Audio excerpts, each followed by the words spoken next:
tiny fanatical minority can and seem to be able to take over a whole union. I gave the order for British forces to take part in military action in Iraq. Than have them grow up under communism and one day die no longer believing in God.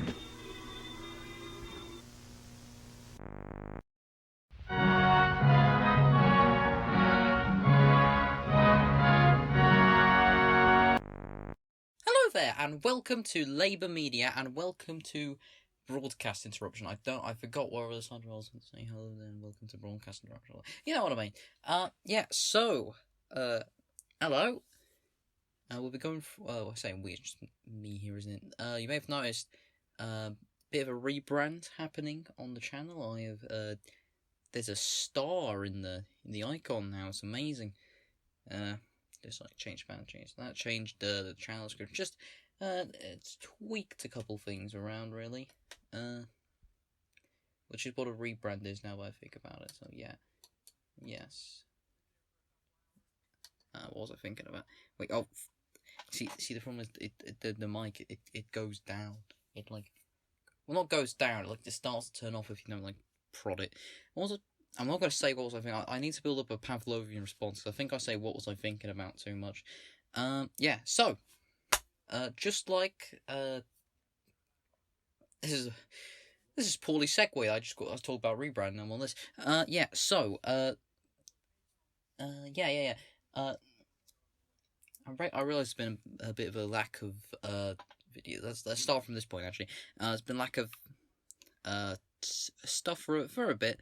I am working on the kind of the long form kind of documentary esque. I don't know if I was gonna say esque or ish there. Video on the Labour Party. I'm also working on a couple small theory explained videos. Probably gonna drop the next video will probably be on the Labour theory of value. Just doing the redux because the old mod of that was the bad and double plus ungood. What was I thinking about? I said it again. I don't know why I keep saying it.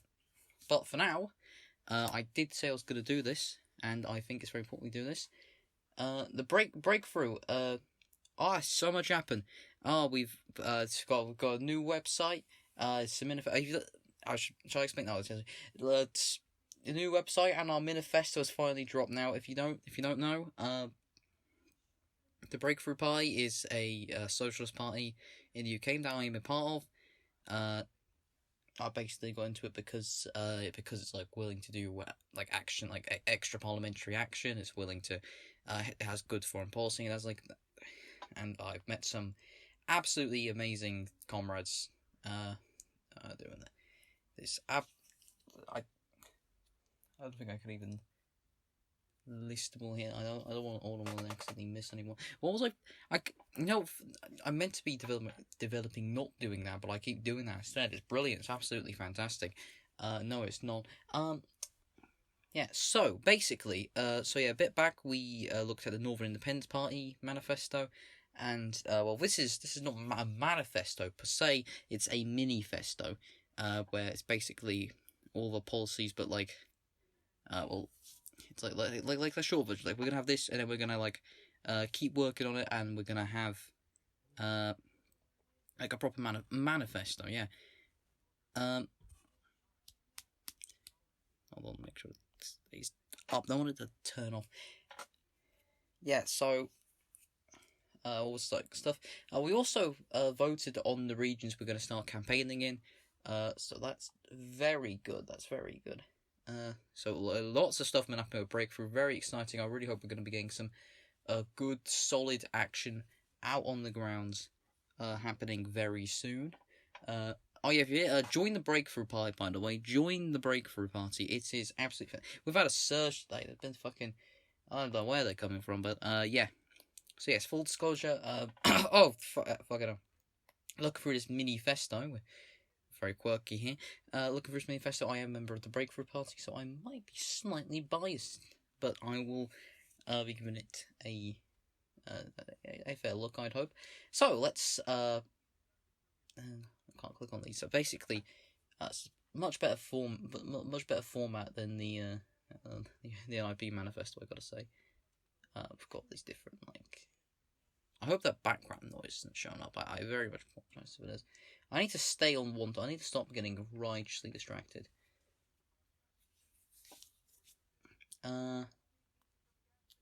That's what I was thinking about. Let's look at the foreword. The foreword of this. Please stay. I love the new design from the website. It's nice grading it now. It's actually quite long. We've got 150 policies, and this is a big foreword from good old Alex Mays, leader of the party. Let's go. Breakthrough has come a long way in the last 2 years. What started as a few like-minded people thrashing out ideas in a WhatsApp group has grown into a political party with thousands of members and supporters. Our aim is simple: to offer a genuine alternative in a political landscape which is lurching further rightwards. Since our inception, life for ordinary people has only become harder as we emerge from lockdown, and cruel government policies and private energy profiteers have led us into a cost of living crisis. Rents are rising, the cost of energy has skyrocketed, and basic food items like cheese, butter, and baby milk are being security tagged to stop people from shoplifting. As always, I apologise for the creaky chair. Corporate greed is driving this crisis. The richest 250 people in the UK increased their combined wealth to over £710 billion this year, and the profits of the top FTSE companies have gone up 73% since 2019. The money is there. But are the 1% being told to tighten their belts? No. Instead, it's workers who are expected to shoulder the burden and accept real-term pay cuts as the companies they work for pass record profits and shareholders and CEOs take home millions in dividends and bonuses. These profiteers are robbing us blind while our public services continue to crumble, whether it's water companies dumping raw sewage in our waterways or private healthcare providers carrying out record numbers of operations as the NHS hits breaking point. And we haven't even got onto the most pressing issue of our time, the climate crisis. Wildfires are raging across Europe and North America. Heat waves have struck India and South Asia. Droughts have devastated parts of Africa and close to home. The hottest temperatures ever recorded in the UK saw heights above 40 degrees Celsius. COP26 was supposed to be a turning point for humanity, but instead the elite continue to double down on the failed status quo. The Tories have given the go-ahead on new fossil fuel projects, and they have no plan on how we will reach net zero by 2050. Which will already be too late to stop the irreversible damage being done to our planet. Instead of taking responsibility and trying to solve these problems, our government is declaring war on some of the most marginalised communities in our society. The Police, Crimes, Courts and Sentencing Act aims to crack down on disruptive protest, increase in stop and search powers, which predominantly impact black and brown people, and criminalise the Roma and traveller community. Then there's the Nationality and Borders Act, which plans to make it even harder for asylum seekers to seek refuge in this country and instead sends them offshore to detention facilities in Rwanda. And trans people, who face constant dehumanising attacks in the media, are not even being protected by the upcoming ban on conversion therapy. Where is the opposition? The Labour Party is fixated on its own internal war with the left and trade unions, utterly failing to provide any meaningful alternative to the most right-wing government in living memory. While things may seem bleak, we can find hope and power in our workplaces, in our communities, and on the streets. People are fighting back, and now, more than ever, we need a political party that champions radical ideas to fix our broken system. As a Democrat party, we seek to empower our members, and the development of this Minifesto embodies that. Our members have put an incredible amount of work into making this a reality, and we're proud to present policies that offer the chance of a real change for the working class and all its diversity. This manifesto is just a start and doesn't claim to be comprehensive. As Breakthrough continues to grow and the next general election draws nearer, we will continue to develop our policies, working with experts and grassroots organisations to create a detailed vision of change. In the meantime, Hope Has a New Home aims to provide a clear indication of the sort of society we are fighting for. Together, let's make it happen. Alex Mays, founder and leader of the Breakthrough Party. Just like, nice. Oh, you can actually go down and then go to the separate bits. Nice. Alex Mays is I've spoken to him. He's a top lad, yeah. Right, so I have read all of these, but not like recently. They're kind of like done up, reworded a bit. I think I was there when we voted on like for all. I don't think I was. Like when I joined, I think it was just before voting. So I think I might have missed a couple votes that happened before I joined. I'm not entirely certain, but definitely a lot of votes. There was another thing I was going to say and I forgot. Yeah, so and that was quite a long time ago since we voted. So I remember a lot of these policies. I'm a big fan of a lot of these policies. But there will probably be some surprises that I do not remember. Let's see. Alright, first one, community. Decades of neglect have left many of our towns with depressed high streets, boarded up shops, and splintered communities. Extreme regional inequality and a lack of local investment scar the UK and entrench division. In generic clone towns where corporate chains dominate, there is precious little space left for human creativity and sociability. People want to feel pride in where they live, but often they feel unable to shape their environment. Our vision. But to breathe new life into our communities, we need to take power away from corporations and commercial landlords and give it to the people. By strengthening local democracy and investing in community services, reversing years of austerity, we can build a future of vibrant, inclusive towns and begin narrowing the north-south divide. Our policies to achieve our vision for community, the Breakthrough Party would... Alright, here we go, we got policy. I don't know what these little check marks with numbers next to that means. I don't know, there's number, this one has a 6 next to it. Are these just, no, I don't know what these mean, and it's got a download file like this. It's not a download file. Wait, oh god. The fuck? What? You can't see what I'm doing. I'm fiddling with the thing. Okay, let's just read the policies. Number 1.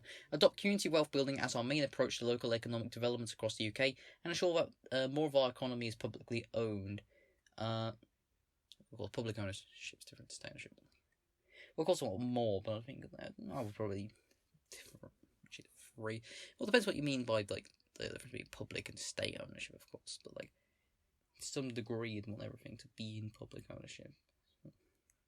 I think that's a phrase better in place than Minifesto, but yeah, makes sense. Enable no, that's number 3. It's written across.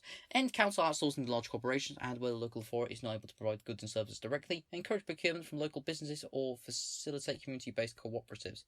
I definitely am more on the cooperative side than procuring from local businesses, but alright, yeah. Enable local authorities to apply to the Sustainable Investment Bank to fund infrastructure. Yeah, this is going to be a recurring theme, the National Sustainable Investment Bank. I like the economic side of this thing, but this thing goes over my head. So don't expect the most insightful commentary on that. Give communities more say on proposed developments and more power to shape the town centres through planning and compulsory purchase. Community asset transfer and changes to business rates. Alright, sounds good. Support the creation of community-owned energy companies and cooperatives to produce zero-carbon energy. I'd prefer the community-owned energy companies. Well, cooperatives has a loose definition, so yeah, that's alright. Bring the Royal Mail back into public ownership and open new Crown Post offices with post banks. Oh, definitely, yes. Reverse cuts to youth services and rebuild them in order to guarantee every young person access to local high-quality youth work. Ensure that every young person has access to a youth centre in their community, a safe space where they can socialise, learn new skills and develop friendships outside of school or college. Bring libraries back into council or community not-for-profit ownership and properly fund them to ensure libraries are preserved for future generations, and updated to meet modern needs, and ensure that town village centres are accessible, with accessibility considered as part of any planning process to ensure older and disabled people have independent access to employment, education, healthcare, recreation, leisure even. Very nice. Solid. Oh, what's got a little bar there at the bottom. Members, pick your top 3 Oh, it's a member vote here. I didn't realise this. Okay, I guess. I didn't even know this was a vote. This is members. This is why you join the Breakthrough Party. You get to vote on things. Lovely jubbly.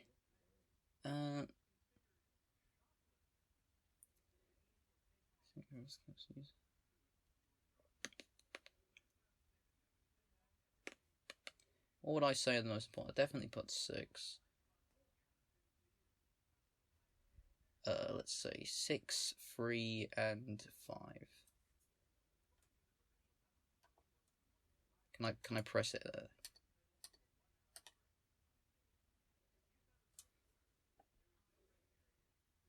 Oh, a lot of people like 6. 6 that we have, but 9 are a lot of votes. Yeah, that's fair as well.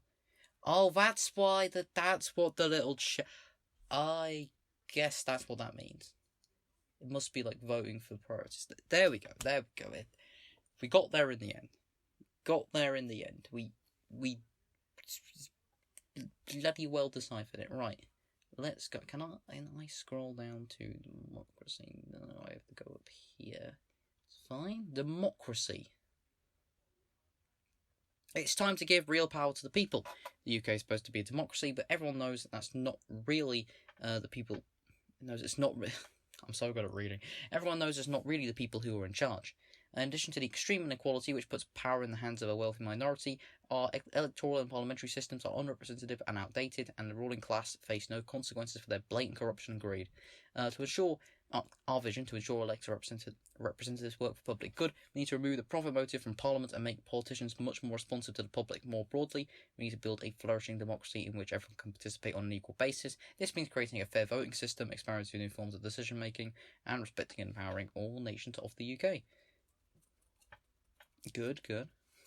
Number 1, implement proportional representation voting system in all UK elections. People like that one. That's got a lot of vote. That's 11 next to it. This is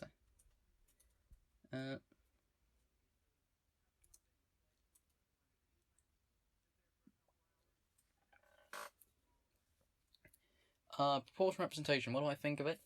I mean, probably not my first guess, but it's all right if we can establish some form of worker dictatorship. Like if Breakthrough ever did get into power, I would be trying to get us to like completely dismantle the stuff. Probably have to if it didn't want to get blooming, then an accident. If an accident, we don't want to get into an accident. We'd have to probably we'd really have to change things. But yeah, but like in general, you'd want to. It's like to establish the people as a ruling class, change things up a bit more. But that doesn't mean we don't have to have like other parties.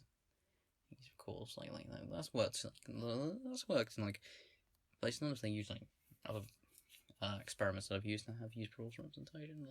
Yeah, well, you know what I mean. It depends how it's implemented, really. 2, lower the voting age of 16. Yes, please. Number 3, extend the right to vote to include people in prison and any migrant with a valid non-visitor visa. Yeah. Make it easier for the public to vote by holding ballots over multiple days, compelling employees to give employees paid off time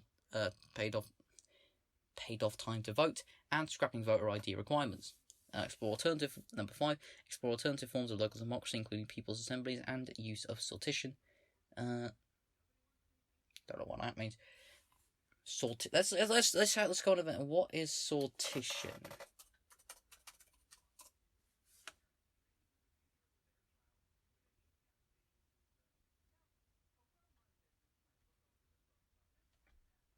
Picking people randomly. I guess you'd want something. I guess.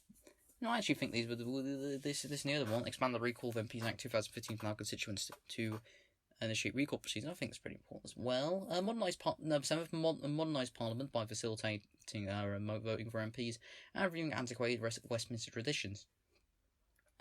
Number 8. I mean, yeah, that's actually quite good. We don't need to have all this so much fucking shit in fucking Parliament. Like, first of all, it's a Parliament, so I mean, it was true. So yeah, but like, I lose my train of thought. But like, it's just so much bollocks. It's fucking.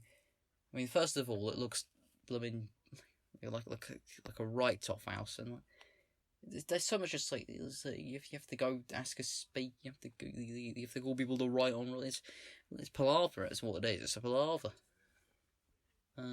Explore alternative forms of democracy, including people's. I just read that. I'm a genius.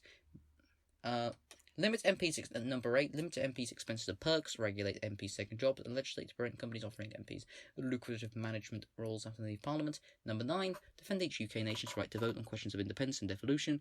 Number 10. Abolish the monarchy in the House of Lords.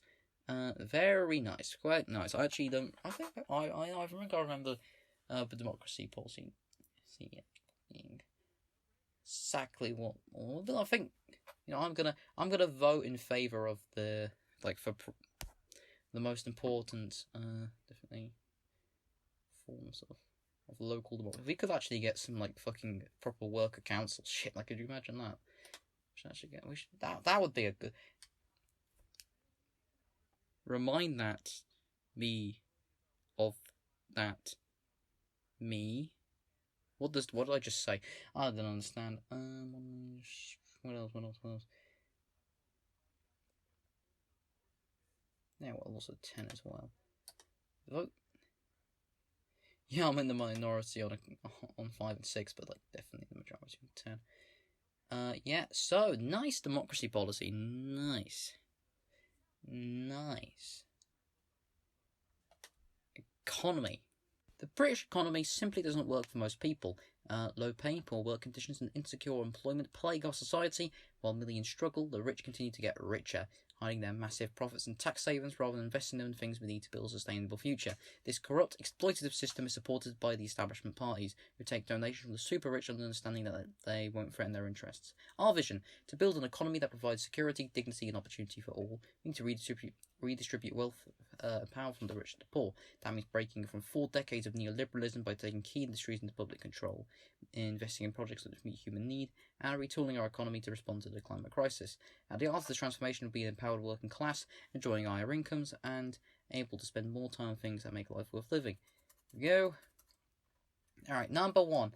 Set up a national sustainable investment bank capable of financing infrastructure projects such as council housing, public transport, and energy production at low or zero rates of interest. You see, this is like one of my problems with this. I don't understand why you'd need to do that, but there are other ways. Like, what was it? They could just fund it with state industry, like an else would. Alright, if you must. Provide publicly owned broadband internet free to all, extend high-speed internet access to every household and organisation in the country. Lovely jubbly. Implement a progressive tax system to reduce economic inequality, reduce tax for most people whilst ensuring the rich pay considerably more, just like Daddy Marx predicted. Overall HMRCs that focus on tackling tax evasion, tax avoidance, and corporate fraud. Promote a transition to a 4-day week with no loss of pay for full-time workers. Transition to a 4-day week.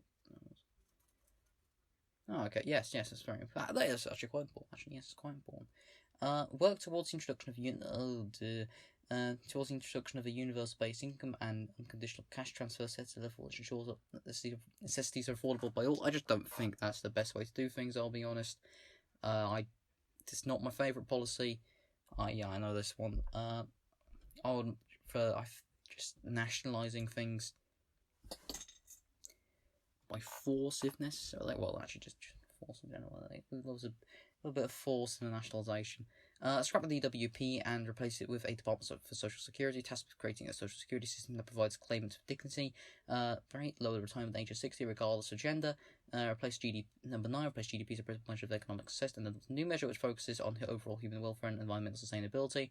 Number 10, campaign on global economic reform, working with international partners to challenge corporate power and build a more equal and sustainable world. Okay, well, I swear that there was other bits. They have been shot down a bit, to be fair. They've done a. This has been investment in the work for a long time. They've done a top job. It's not my favourite section, certainly, but there's something missing from it, but after dedication to nationalisation in general, not like partial nationalisation, but I guess that's still like implied. I suppose. Yeah, I guess it wakes, not universal basic income. I'm not really a fan of that. But definitely a 4-day week. Let's put 4-day week. Where was the one about the minimum wage? I don't know where we put that one. Access to every household organisation in the country. Okay, well, I guess that's pretty good. Let's put that down as 2.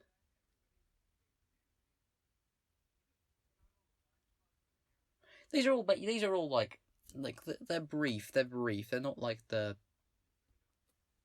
highly expanded forms of these policies. So yeah, like a proper manifesto will just have the level of actual detail for all of these points. So they are brief, to be fair. To be fair. What else? Another one. Oh, yes, free. Let's do free. Nice. Lovely. Shopping. Let's see what the most voted there was. Free. Huh, neat.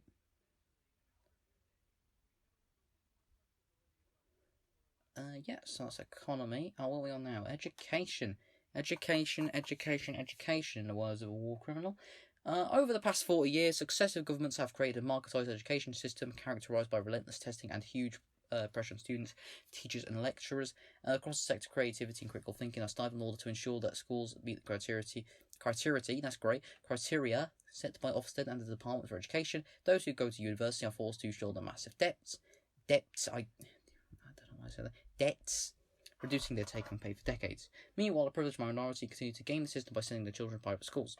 Our vision: we need to build an education system centred on enriching the lives of young people and providing lifelong education for all. This means an emphasis on learning through play in early years education, and end to injustice of private schools, and a reversal of the process of marketisation in higher education. School curriculum should not prepare children for a world of work, but encourage a love of learning and provide a basis for a more equal and inclusive society. 1. Abolish private schools and integrate the property and land law. Oh, that's wonderful. I think that was the wrong reaction to have, but it is lovely. It is a lovely policy. It's just moi. It's sublime. It's sublime. What else can I say? It's sublime. Oh, such a beautiful start to the education policy. Alright, I'm riled up now. Let's fucking go. Alright, number 2, abolish academies and multi-academy trusts, bringing these schools back under local authority control. 3, reinstate free university education, including for mature students, and cancel all existing student debt. I'm gonna struggle to pick 3 of these. Oh, these are good. Work towards provision of free childcare for all children from birth. Nice. Scrap all examination for primary school children. Based. Extend entitlement to free school meals to all children. I should probably be saying the numbers, but that might. Should I say that? I don't know. But yes, based. Abolish Ofsted and replace it with supportive local inspection teams who understand the circumstances of schools in their area and work with schools, help them improve. Tackle the injustice of higher exclusion rates of young people from ethnic minority backgrounds and address the underrepresentation of ethnic minority teachers. 9. Ensure that relationships and sex education is LGBTQ plus inclusive and promotes body positivity. Lovely jubbly, all this. This lovely jubbly. Number 10. Undertake a curriculum review to ensure that includes socially relevant subjects such as sexism, racism, anti-Semitism, Islamophobia, and the struggles against injustices. Woof! Okay. Alright, that's probably the best section so far. I mean, it's already been up and up. It's already been pretty good. But this is we are right. We're putting 1, and we're putting 2. Definitely. Well, these are right. I want to prioritize all of them. Can I prioritize all of them? Can I please prioritize all of them?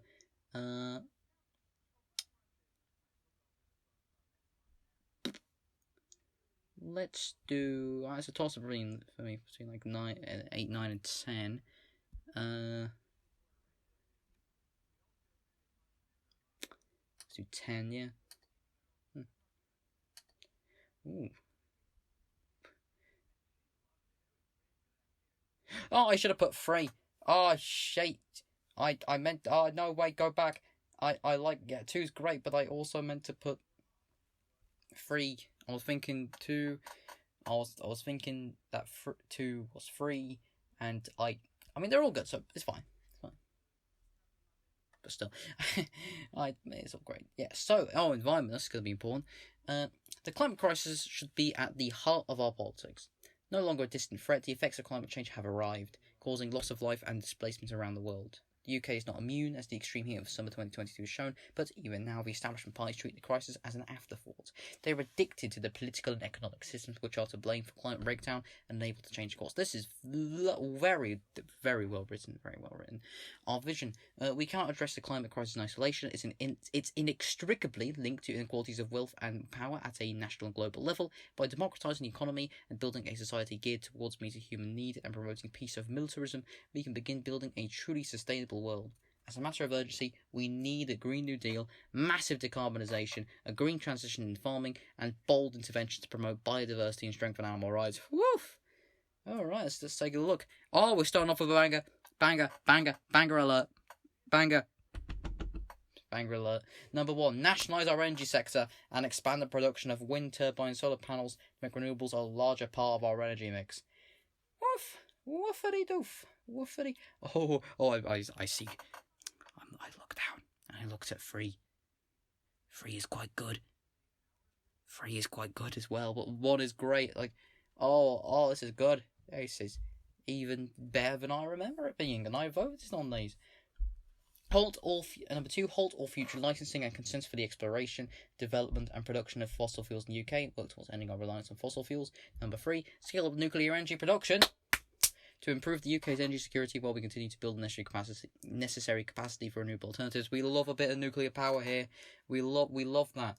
Like, listen, fellas, if we get on this nuclear power thing, we won't be fine, but we'll be less stuffed by this whole climate change business. So can we get some of that nuclear energy, please? Can we sort this shit out? All right, thanks. So can I just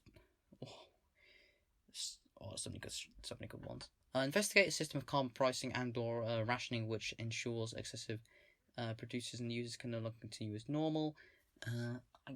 Carbon pricing. Yeah, I remember we went over carbon pricing in my economics class, and it's quite complicated, but you know what, whatever will do. Alright. Nationalise the water and sewage industries, investing to ensure security of supply and to end the pollution of our waterways with sewage. Lovely jubbly. 6. Phase out factory farming, oppose the weakening of food regulations and enshrine high food safety and animal welfare practices in law. Plant millions of trees using native species and avoiding monocultures and support rewilding, rewetting and restoration projects. 8. Expand and strengthen the Hunting Act to close loopholes that allow illegal hunts of foxes, deers and hares. Oh, my mum's gonna love this. Oh, my mum, this manifesto, she hates fox hunting. You know, you have not met a person who hates fox hunting as much as my mum, I assure you. End the export of plastic waste abroad and work towards a ban on single-use plastic, investing in the development of sustainable alternatives. Introduce regulations that ensure all non-consumable goods are recycled and repairable, and this will, of course, require a big nationalised planned economy. So, that basically furthers the no holds bar approach to nationalisation. I'm all for that. Let's fucking go. Let's just say, best one to those, definitely, wait. 3. 1 and 3, I'm feeling 1 and 3, I'm feeling that pretty hard. We need more votes on scaling up nuclear energy, people, that's pretty important, come on. Factory farming is there's so many good ones. Okay, I'll go with 6, I'll go with the factory farming one. We can definitely get people on our side about that. 5 was popular. Jeez, what was 5? Oh yeah, of course that's popular. Nationalisation. Yeah, we love that. I wish I could vote for the priority at all of these. This is good. And equality. Oh, I remember bits of equality. These. I remember reading these, and they're quite good. Oh. That was strange, and I don't apologise, actually. I don't apologise. After years of gradual and uneven progress, Britain is moving backwards on equality. To distract from their failings, the Tories and their friends and the media are whipping up anti-LGBTQ plus hysteria. Xenophobia and racism are on the rise, Islamophobia is widespread, and the Roman traveller community find themselves targeted by harsh new laws. This isn't the tolerant and fair Britain that we are so often told about. It's Britain in which your ethnicity, religion, gender and sexuality continue to shape your life chances. Our vision: we need to deal with the recent threats to the rights of minority groups as a matter of urgency, but we must go further than that, building a society grounded in dignity and respect and truly comfortable with diversity. The state has a role to play in this mission, especially in areas such as healthcare and education, but grassroots action will be just as important. Through working class solidarity, we can overcome false divisions, coming together to defeat the scourges of racism, sexism, homophobia, transphobia, Islamophobia, and anti-Semitism. Lovely jubbly. I am clicking that too loud. Number 1, implement a system of self-identification, self-ID, allowing trans people to obtain their appropriate gender marker without a medical diagnosis and without permission from their spouse. That's pretty good. I'm not trans myself, but I imagine it's pretty good. Yes. Ban all conversion therapy and allow trans people access to gender-appropriate hormone therapy under informed consent. Lovely. Transform the referral pathway and functionality of gender identity clinics, making it easier and quicker for trans and non-binary people to access specialist healthcare and mental health support. Whew. Scrap the police crime sentencing courts bill, which effectively criminalises the Roma traveller community and increases the quantity and geographical spread of legal sites for this community. Nice, very important, very important. Adopt the definition of Islamophobia produced by the All-Party Parliamentary Group for British Muslims. Islamophobia is rooted in racism and the type of racism that targets expressions of Muslimness or perceived Muslimness. Scrap the Prevent program, which treats Muslims as potential criminals and fuels Islamophobia. We can't scrap Prevent. How are we going to have Rishi's de-radicalisation station? I want to go to the de-radicalisation. Ollie on Twitter, he's a good comrade, one of the many good comrades from Breakthrough. He was I'll link it below, but like he came up with the name, the de-radicalisation station. I fucking just like, it's such a grim thing. Like Rishi Sunak saying, "Oh yes, we're basically going to be like, if you think the British state is bad, we're gonna de-radicalise you." And he said, "Oh, we're going to the Sunak's de-radicalisation." But that would just sound so fun. I think it's the rhyme. I think it's because it rhymed, but I also think like the word station's quite fun. But de-radicalisation station, I want to go there. I want to go to the de-radicalisation. Yeah, but like seriously speaking, Prevent, absolutely. It's just for my politics teacher to joke about threatening me when I say something too communist. We do have fun. Adopt the Jerusalem Declaration of Anti-Semitism. Anti-Semitism is discrimination, prejudice, hostility, violence against Jews as Jews or Jewish institutions as Jewish. 8. Explore the rolling out of name-blind recruitment practices to stop name-based discrimination. 9. Make pure products free for all and ban the use of toxic chemicals in pure products. Number 10. Give sex workers the same rights as other workers. Introduce the New Zealand model in which sex workers and those seeking the services are decriminalised. All good stuff. All lovely stuff. Okay, hold on. It's a pretty good top 3 there.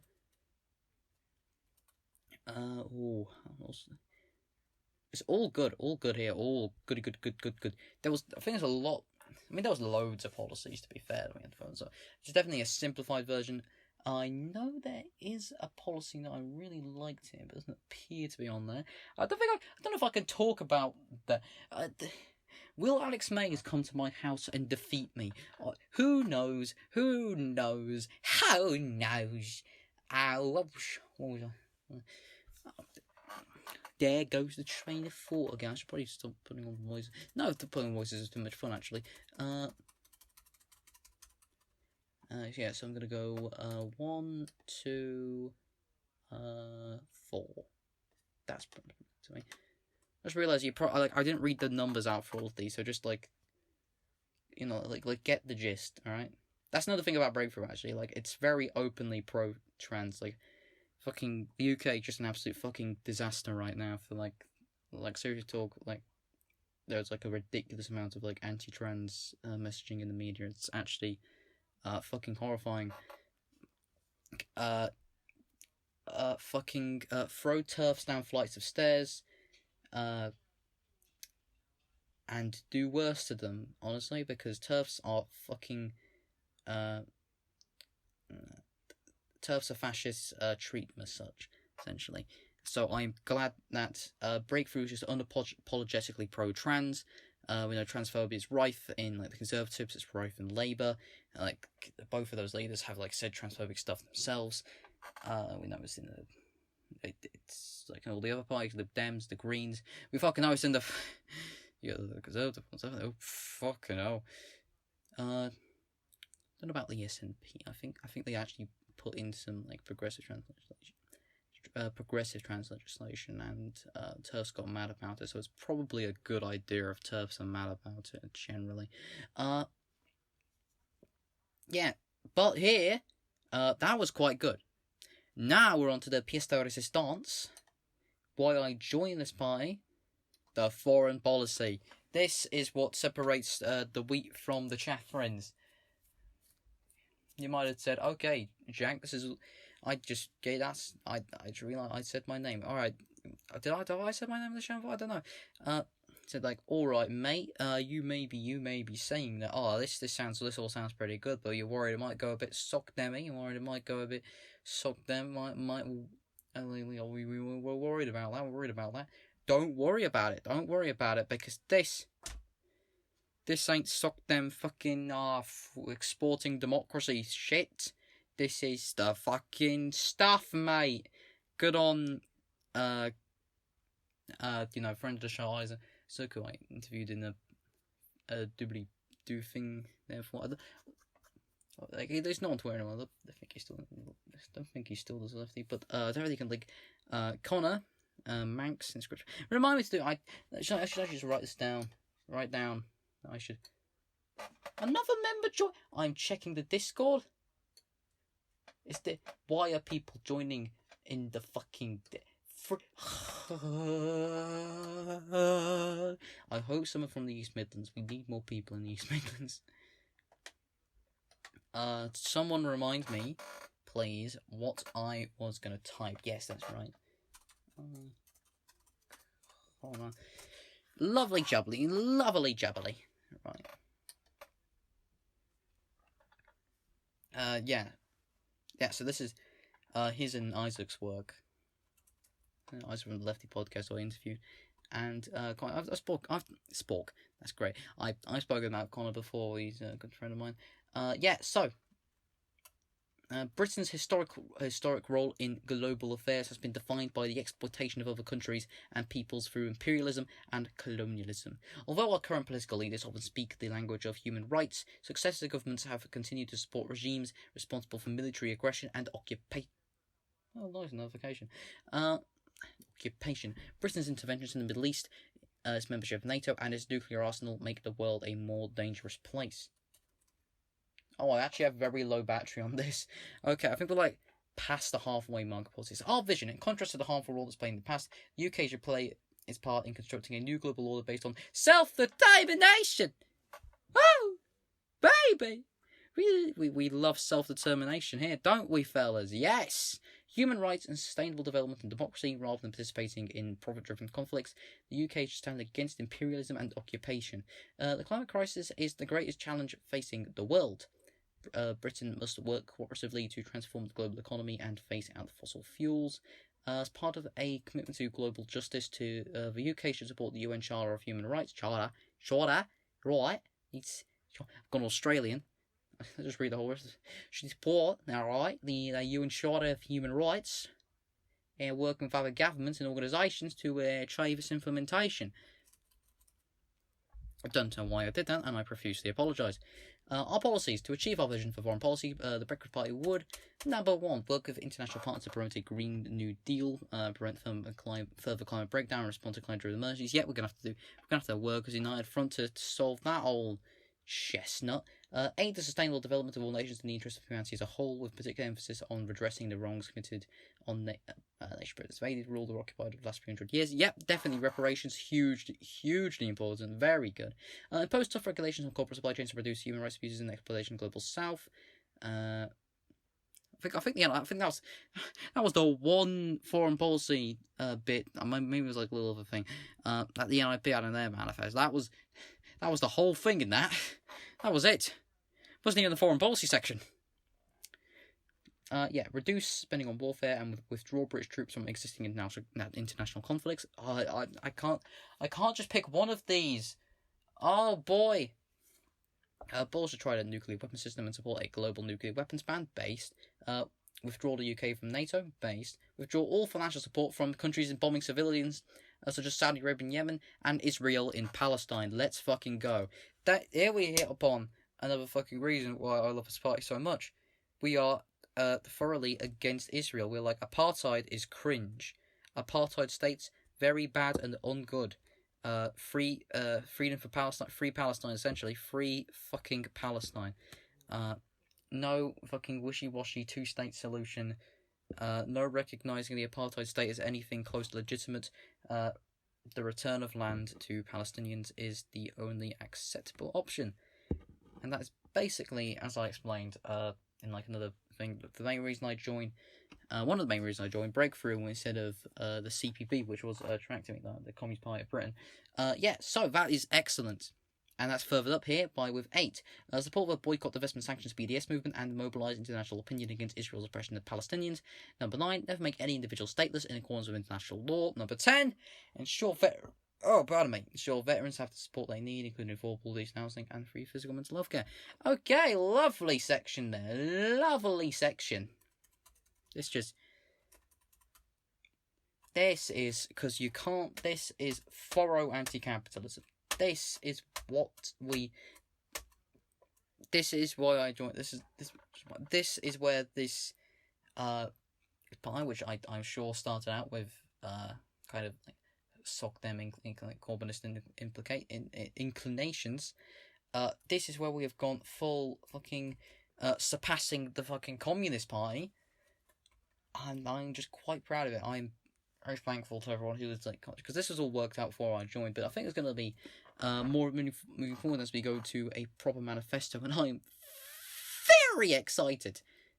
Oh boy, there's gonna, you better join Breakthrough, because we have our constituent, we know where we're campaigning, we're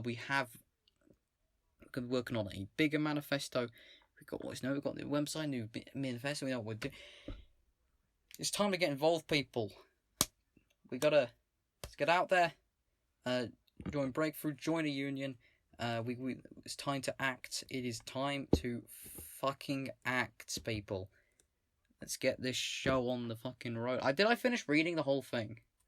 Yes, I did. I'm so good at memory. Okay, how can I just pick one? Oh, okay, 2. Oh, I want to pick all of them. 2, 4, 6.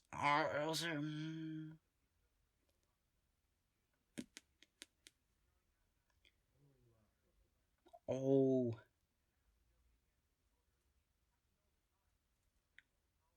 I'm gonna go 2, 4, 7.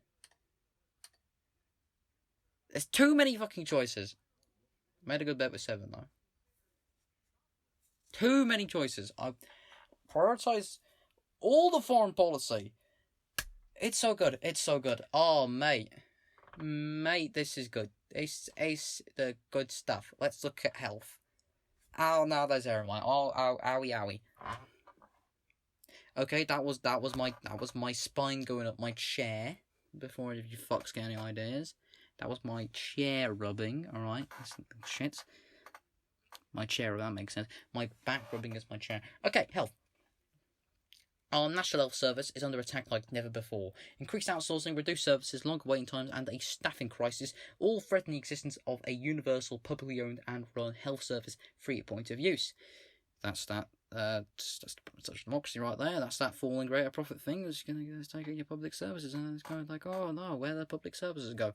With an aging population, the additional need created by the pandemic and a mental health crisis, the NHS faces unprecedented challenges, and the establishment parties seem more interested in promoting private profit than defending public health.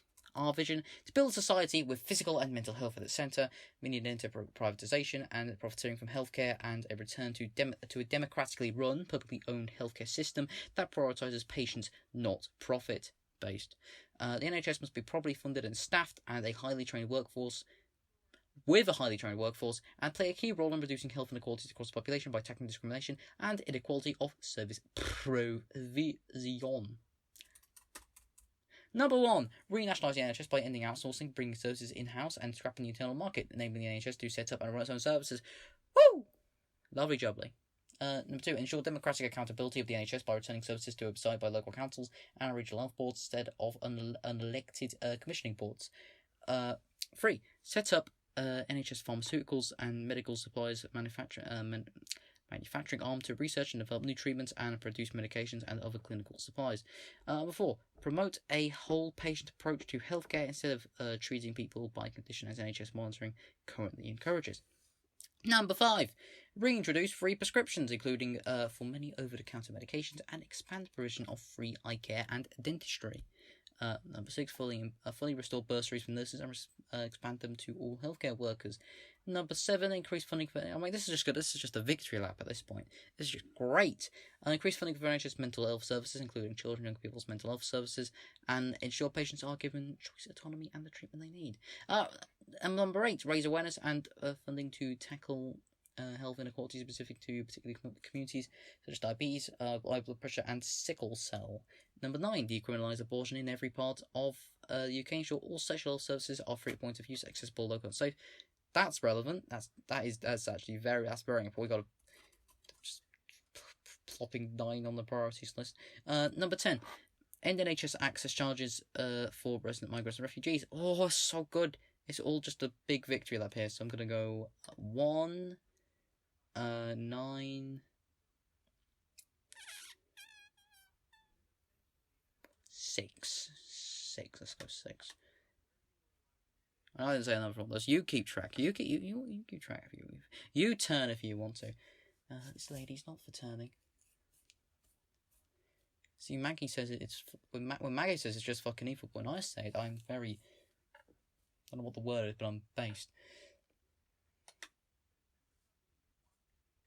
You can't tell actually, but I'm like flicking my hair back, like, yes. What was I? Housing, yes. Oh, I heard this was good. Well, I know I vote. Yeah, as you've seen, I think there's been surprises. Like there's been like stuff shortened, some kind of cut a bit, just for the interest of time. But you know, all good so far. Britain's housing system is in a deep crisis. Entire generations are being priced out of home ownership and forced to rely on a ruinously expensive and underregulated private rented sector. There is not enough social housing, and the social housing that does exist is often poorly maintained. Overcrowding and homelessness, including the scourge of rough sleeping, cause immeasurable suffering. This housing crisis is no accident. It is the result of decades of government policy designed to benefit landlords and developers rather than ordinary tenants and residents. It will take radical reforms to create a housing system that meets people's needs. Our vision. In the long term, we want to see a society in which a fundamental right to a home is respected and homelessness is made a thing of the past. Landlordism, hoarding funds for profit, should ultimately be abolished. Based hours, only based hours today, and secure, truly affordable council housing made widely available. All homes should be safe and fit for human habitation, supporting health, well-being, and environmental sustainability. And we must make sure that a range of homes are available or adaptable to meet the needs of groups such as older, disabled, neurodiverse people, and of various household sizes. Number 1. Adopt a housing first model to tackle the homelessness crisis, giving rough sleeves immediate and unconditional access to housing. We like those. We like that. Excellent. Number 2, invest in the construction of at least 150,000 new council homes per year, with rent recycled locally to improve the existing housing stock and boost other council services.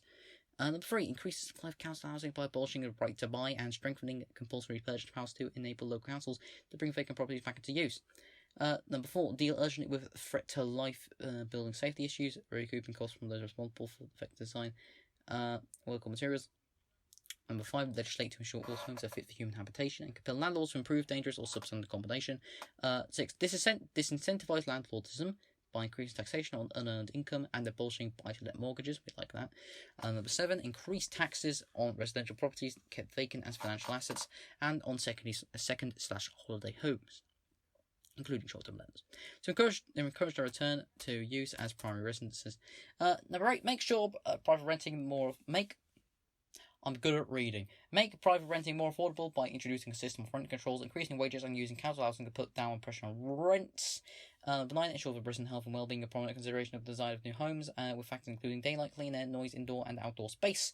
Number 10, insulate existing homes and make all existing housing developments carbon neutral using renewable energy technology and sustainable materials. Again, it's a victory lap, and we definitely need the renewable bit, so that's a slot on number 10.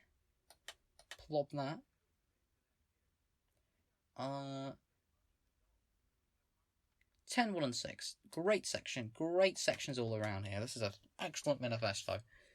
Excellent. Can I please go to the top of the page? Thank you. Okay. No.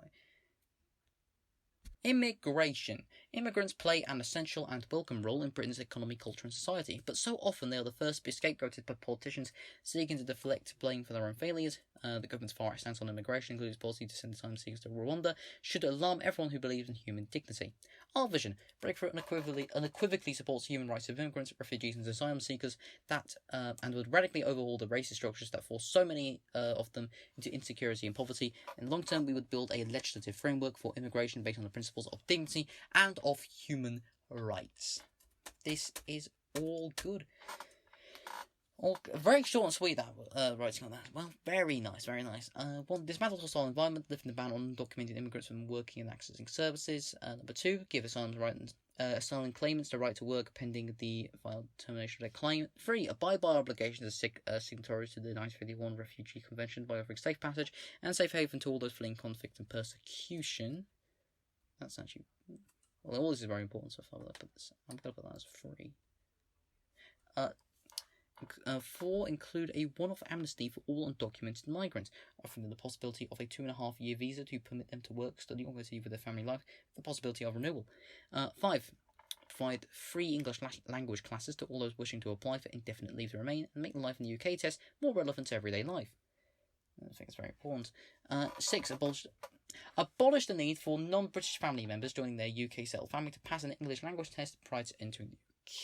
7, allow British citizens or people settled in the UK to sponsor parents aged 65 and over to come to the UK with no need to show dependency or extreme compassionate circumstances. 8, allow spouses and civil partners of British citizens or people settled in the UK who are in genuine and subsisting relationship to access indefinite leave to remain after 2.5 years of residence. 9, allow workers and students to apply for indefinite leave to remain after 5 years of continuous residence in the UK. 10, allocate regional development funds earmarked to improve local facilities in restricted areas where immigration is likely to increase. All good stuff.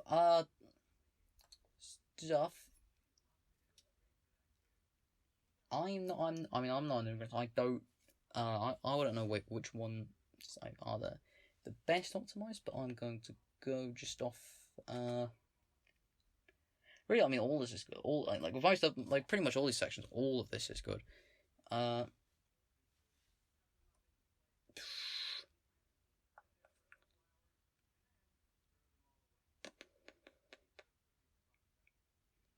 Yeah, I'll put 6 as well. 3, 6, and 10. Okay. Good. Probably should have voted. One's actually pretty good as well. But I mean, okay. Independent living. Under the Tories, reversals for disabled people have been so extreme that in 2016 the UN found Britain guilty of grave and systemic violation of disabled people's rights. Politically motivated cuts and benefits changes have led to deaths, poverty and homelessness, and disabled people have been disproportionately affected by the government's mishandled response to the COVID pandemic. Disabled people are too often viewed with pity or hostility, their lives misunderstood and their capacities underestimated. Our vision. Disabled people need solidarity, not charity. Based. In the words of Article 19 of the UN Convention on the Rights of People with Disabilities, they deserve to have equal rights to live in the community with choices equal to others and be fully included and able to participate in the community. To face reality, we need policies underpinned by a social model of disability and inspired by a vision of independent living for older and disabled people. Right. Number 1, enshrine the law of the right to independent living for disabled people as guaranteed by Article 19 UN Convention of the Rights of Persons with Disabilities. Number 2, create a national independent living service managed by central government and delivered locally in co-production with older and disabled people. 3, increase funding for the Access to Work scheme and incorporate this into the national independent living service. 4, ensure that older and disabled people can choose from a range of peer support options delivered by youth led organisations and cooperatives wherever they live. 5, amend the Mental Capacity Act 2005 to ensure that the best interest decisions reflect the will and preferences of disabled people. Number 6, abolish the bedroom tax. It's very important. 7, scrap work capability assessments of personal and dependent payment assessments and end the reassessments of people with longer-term condition to prevent them from working. 8, embed principles of universal design, accessibility and lifetime homes into the building of new social housing. 9, I do like that. 9, improve access provision for disabled support music fans, ensuring that venues comply with obligation of the 2010 Equality Act. 10, work with trade unions and campaign groups to raise awareness of neurodiversity in the workplace and across wider society. Right. I think, again, another victory lap. All great stuff. 6, 8, 10, 6, 8, 10. Again, I'm not disabled, so don't go off my opinion, but I think that's good. I think that's I think that's a good free to choose. Oh, alright, here we go. Justice. In today's Britain, the law is mostly a weapon used against the poor by the rich. Whilst the government legislates to give the police more powers to harm dissenting and minority groups, the root causes of crime, poverty, inequality, and social exclusion are left unaddressed. Does legal aid mean those without the means to pay legal fees are denied access to justice, and our outdated drug laws needlessly criminalise people who often need support rather than punishment? The Tories are responding to our current crisis by creating a harsher, more authoritarian society, and Labour is doing nothing to oppose them. Big surprise there. I think they're like, Labour's going like fucking, oh, we need stronger borders, we need more Rozzers, that's what we need, that's socialism. Socialism is when cops... I love Rozzers, me. I love the peelers. I'm Keir Starmer. I'm Keir Starmer. Okay, I did a really good... Hold on. I'm Keir Starmer. I've fucking got a big forehead. Our vision: to reverse this dangerous trend, we need to radically reform our police and justice system to ensure a genuine equality before the law. The law and the no one. This means reining in police powers, moving to a justice system that priorities rehabilitation over retribution, and properly funding legal aid. Civil liberties such as the right to protest and revealing injustices without fear of reprisal must be protected. By implementing policies that promote economic security and equality, we can strengthen the social fabric and reduce crime. Slay Queen. Slay with that smacking in the special oppressive forces of the state. Special oppressive forces of the state? That's cringe. The bourgeois state, at least.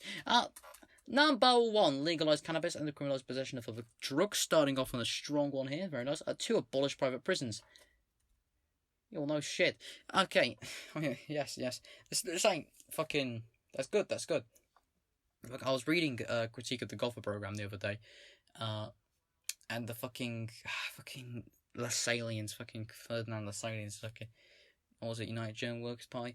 Mark was like fucking ripping this to shreds, and I was like, and they were like, yes, one of our program will be to regulate the hours of prison labour. I was like, what the fuck, mate? Be a bit more radical. Prison labour is cringe. You can't just be profiting off fucking prison labour. Man, what the fuck are you doing? Direct quote, actually. That's actually what he said in the critique of the Gotha program. He said those exact words as well. Well, no, he didn't. I'm joking. He spoke German. I don't know where I was going with that joke. I don't know where the punchline was going. This is what happens with this brain of mine. What's the time? There we go. I'm actually like doing this in the arse crack of night, which is amazing. I love it. I love this. It's very lame. Oh boy, I am slightly tired, but I am. Let's keep going. This manifesto is definitely getting me going. It is moi. 3. Increased funding for rehabilitation programs, reversing custodial sentences for only the most serious crimes. 4. Organise reconciliation and restorative justice programs at a community level.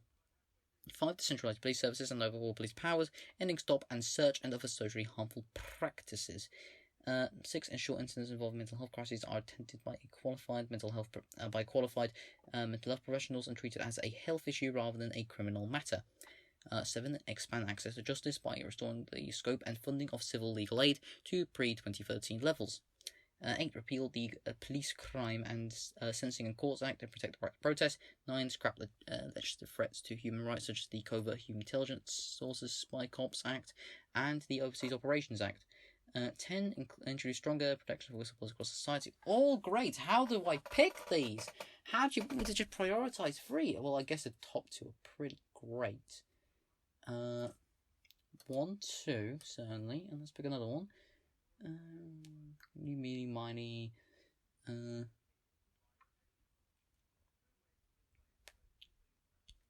let's go three. Let's just go 1, 2, 3 with this. Let's go the first three.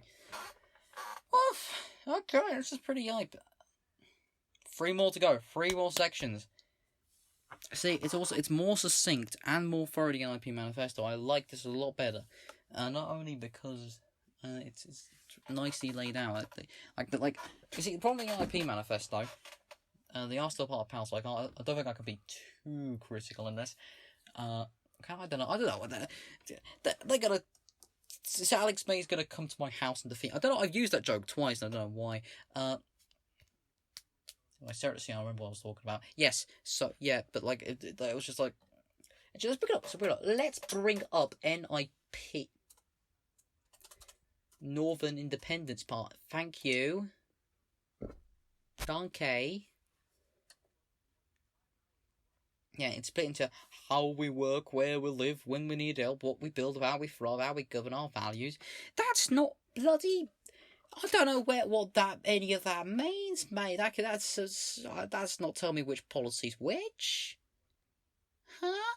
Okay, so media culture and sport. Britain's media landscape is dominated by a handful of billionaire proprietors who uphold the status quo and demonise any movement that might challenge their wealth and power. This is no free press, it's a rigged system that marginalises dissenting voices. Vast inequality also defines our cultural and creative industries, in which most artists and performers struggle to make a living despite our global reputation for the arts. That's true. Tell you what, mate, I do freelance writing. It's not the most lucrative industry, I'll tell you that much. But it's fun. It's a lot of fun. It is the dream. It's the dream. What was I thinking about? I like my tangents. I do like my tangents. Fast and quality also defines our culture. I just read that bit. And most popular sports are becoming playthings for billionaires, run in their interest rather than for real fans. Our vision: to revitalise our media, we need to restrain the billionaires and create a more... I don't know why I'm doing this in Russian. Let's do this all in Russian. Why don't we? I apologise to anyone from Eastern Europe watching this. I doubt there's any of you, but if you are, I'm profusely sorry for this. And create a more diverse public discourse. Working class voices must be given more prominence, and independent media organisations more support. We must build a society in which artists and performers can thrive, benefiting from improved local provision for creative activities and increased national funding. We have to review the way football is run, handling more power and resources to fans and the grassroots game. I'm so sorry. I'm not the best at voice, but it's very fun to do them. Actually, I think it'll actually be fun if I did the voices. Should I do this in the... let's just read them first. What I just bumped. Limits ownership in any individual media market to a maximum of 10%. 2. Impose a levy on profits of the pay TV and social media companies and provide grants to local and regional independent media organisations, including those run by marginalised communities. Very nice. 3. Remove the BBC's periodic charter renewal by the government, put it on a permanent statutory footing, and ensure that its board members are elected by staff or licence fee payers. My vocal cords hurt. 4. Regulate global tech giants and make them publicly accountable, ensuring that the content promoted on their platforms is truly representative of our media ecosystem. 5. Increase funding for the Arts Council and prioritise support for working class artists. 6. Support artists and performers who want to set up cooperatives and work with local institutes to fund long-term creative residences. 7. Provide council-owned spaces at a heavily discounted rate for artists, performers and cultural organisations. 8. Hand responsibility of football clubs from billionaires to the fans by implementing a model similar to the... I assume this is German. Bundesliga's 50+1 model. I keep reading that's 50+1 model. What does it mean, though? What is it... Do we look it up? I don't know who I'm asking. I'm talking to myself here, but like 50 plus... Make sure the mic doesn't turn off, mate. 50+1... Bundesliga. I told you it was German. Told you.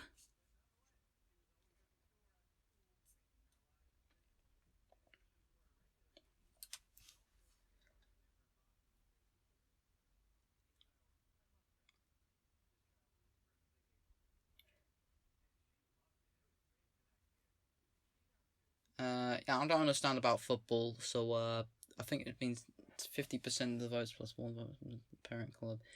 Football team must be operated as a separate company. It's complicated.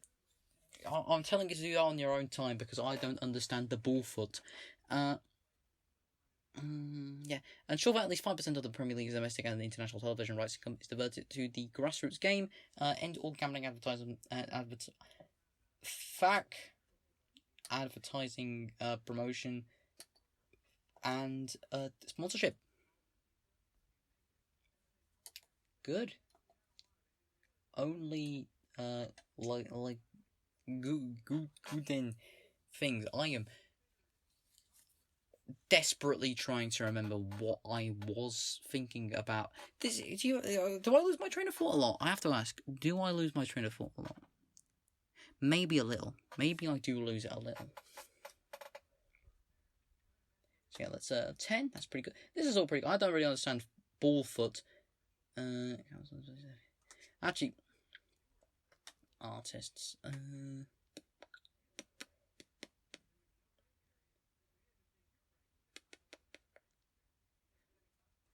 And two. Wait, actually. You probably need some strict planning to do number 1. Let's do number 1 then.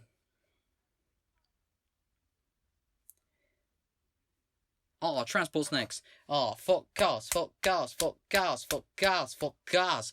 Oh, fuck cars. Alright, transport. Britain's experiment with privatised public transport has resulted in fragmentation, poor service, and exorbitantly expensive fares. The average price of a train journey... I don't know why I'm reading this so posh.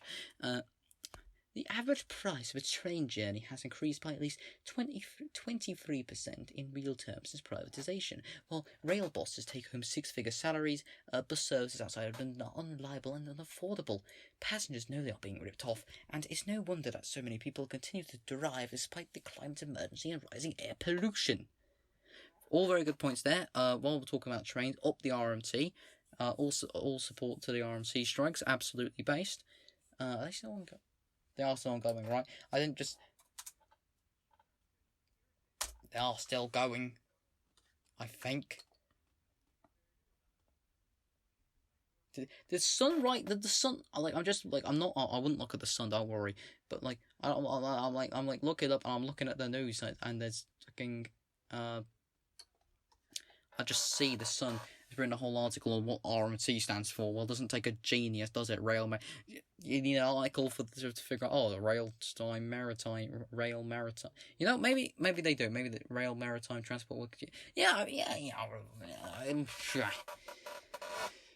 Like, rail time. Yep, that's right, rail time. I am having a good one today. Our vision.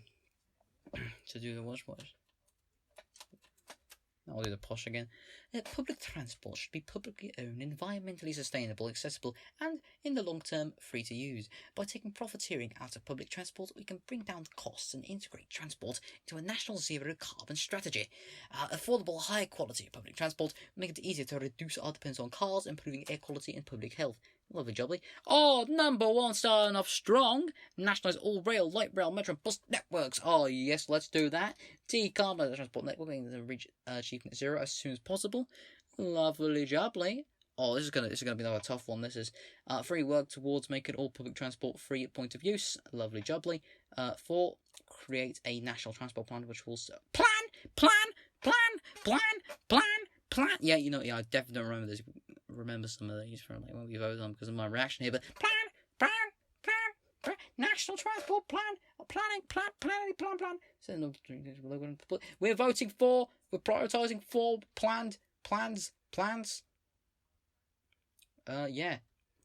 For new infrastructure projects to increase rail capacity and extending existing transit to underserved areas, make public transport accessible to all, ensuring this in law, and upgrading existing infrastructure to meet accessibility criteria. Ban domestic flights where direct rail options available. We're voting 7. Fuck your planes, fuck your cars, up trains. I like trains and buses. I like buses as well. Make cycling safer by ensuring that cycling infrastructure is separated from the road traffic, and work with local groups to improve the experience of cycling. 9. Incorporate walkability and cyclability considerations in the planning process. Oh, that's another good one. That's really good. You know, these are good, but that's a really good one. 10. require public and private vehicles to be built sustainably and served by electrical hydrogen infrastructure. I guess I'm going to go for 1, of course. 1, 4, and 7. But they're all so good. I think there's one more section now. This didn't feel like too long. Work. Workers in Britain have been on the back foot for decades.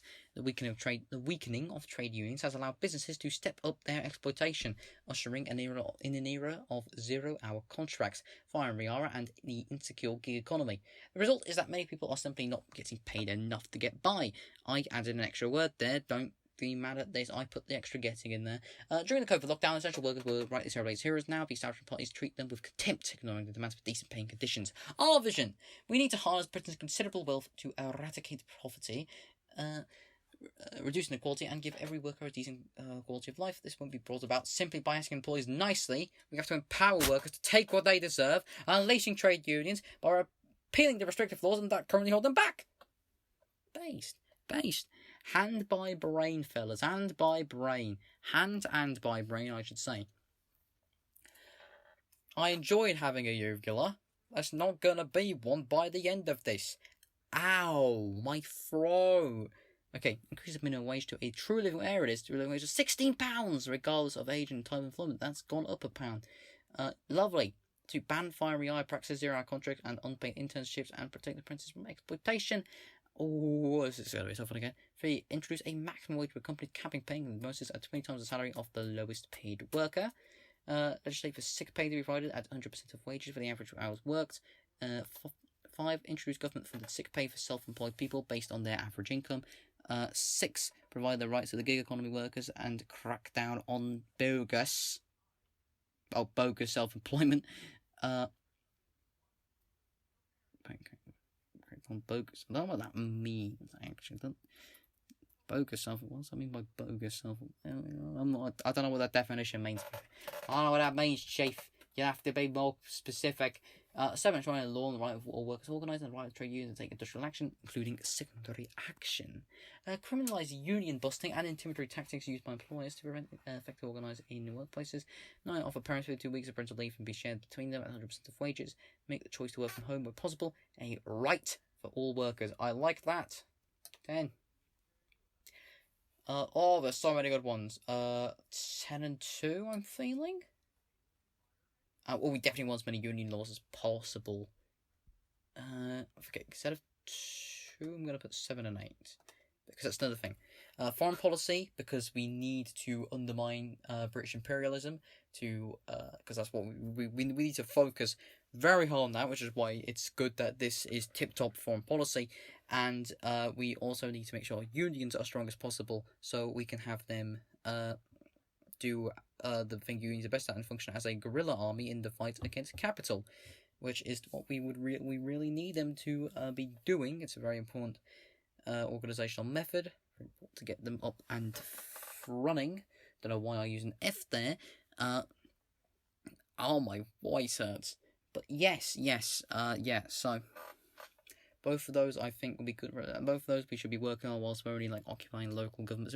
We actually do have a couple like we have more councillors, like 9 I think it is now. We're doing well on the councillor front. So let's vote. That's it. I swear I've missed something. Probably missed something. May have missed something. I don't know if I've missed anything, but... Oh, is that the FAQ you knew?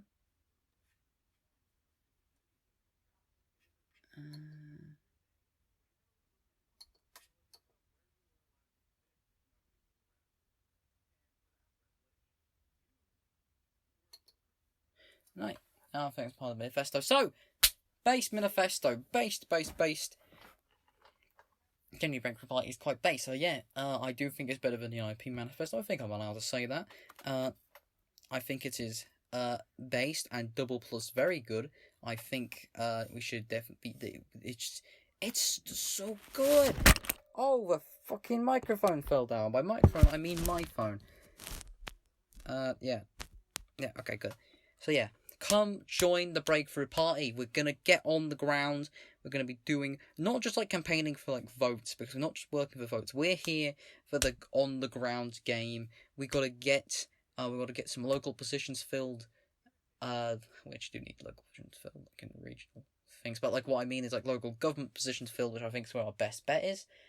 I'm not sure about actually like taking the government electorally. Wink, wink, nudge, nudge, say no more.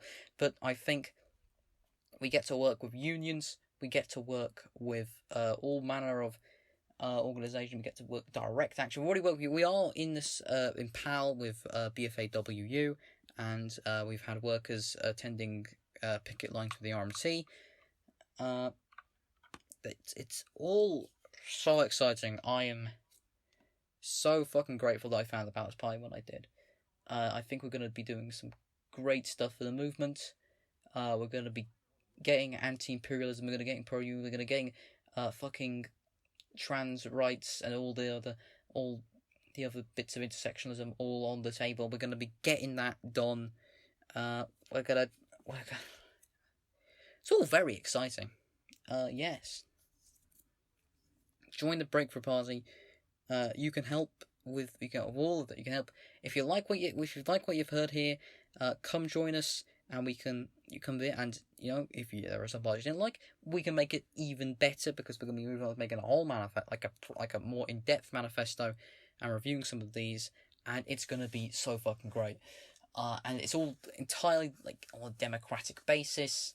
It's actually the party structure is actually pretty much democratic centralism in a way. It's a very nice democratically centrist structure. That works very well too in like the regional things. Like I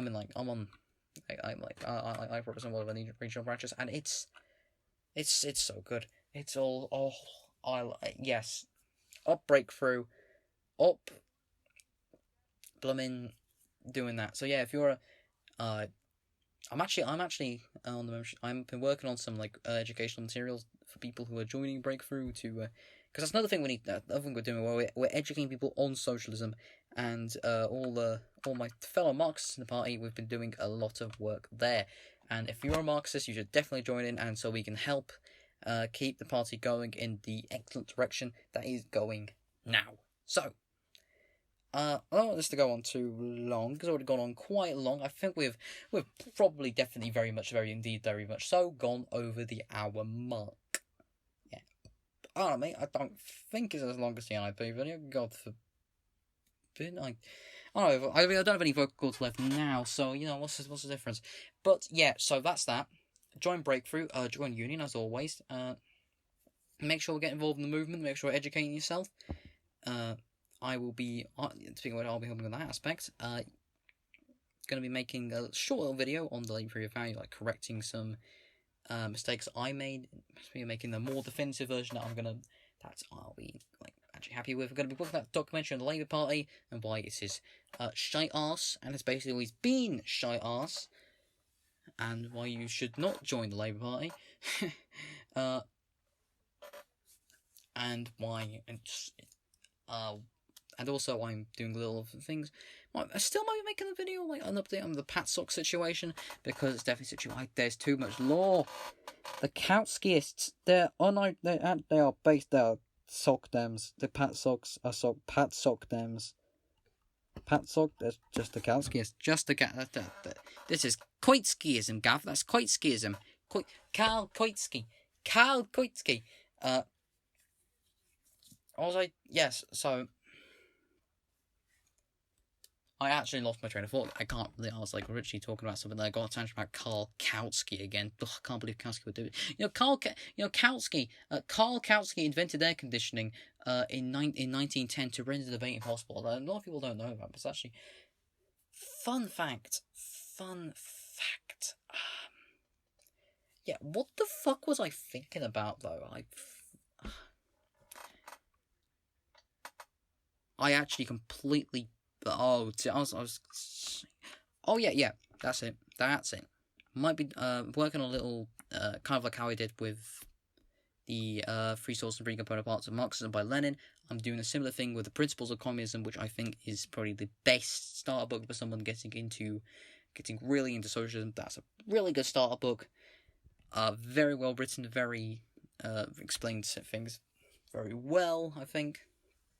And I'll be making a video to add sort of additional piece to even to explain that even more, make that even more plain, and just make everything nice and understandable.